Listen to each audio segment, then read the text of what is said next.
Вот.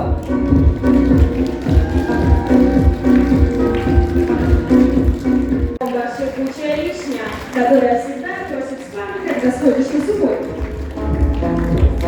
Громче, громче, громче!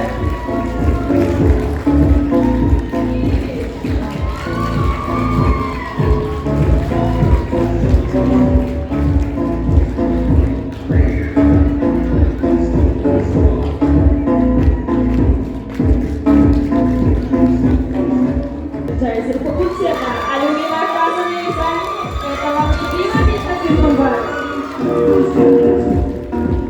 Громче, громче!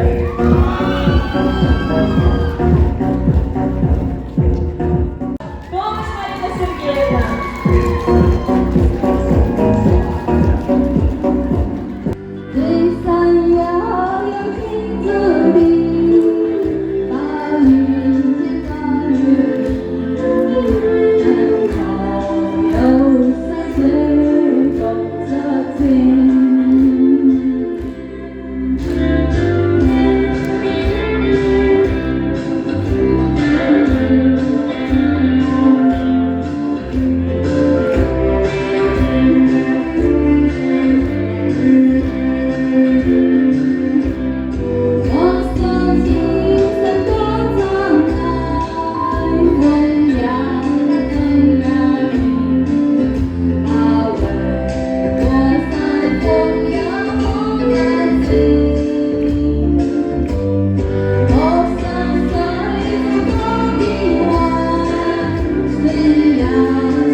Невозможно объяснить и поверить нереально в то, что вместе мы с тобой вот уже немало дней. Что могло произойти, наполняя ночи тайной? Что такое происходит в серой будничности дней? А ответить можно просто. Всю любовь меняет жизнь. Мы с тобой давно знакомы, но стал дорог мне сейчас. Дни тянулись незаметно, словно миг летели годы, не хватало лишь улыбки и твоих счастливых глаз. Стало как-то все иначе, жизнь так круто изменилась. Хмурый день, как солнце лучик, появился ты в судьбе. Только знаю, что с другим мне уже не будет лучше. За твою любовь и верность благодарна я тебе. Спасибо. Осталось только воспоминания.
находится в экстазе, еще долго будет находиться, то вот Лиля уже падает,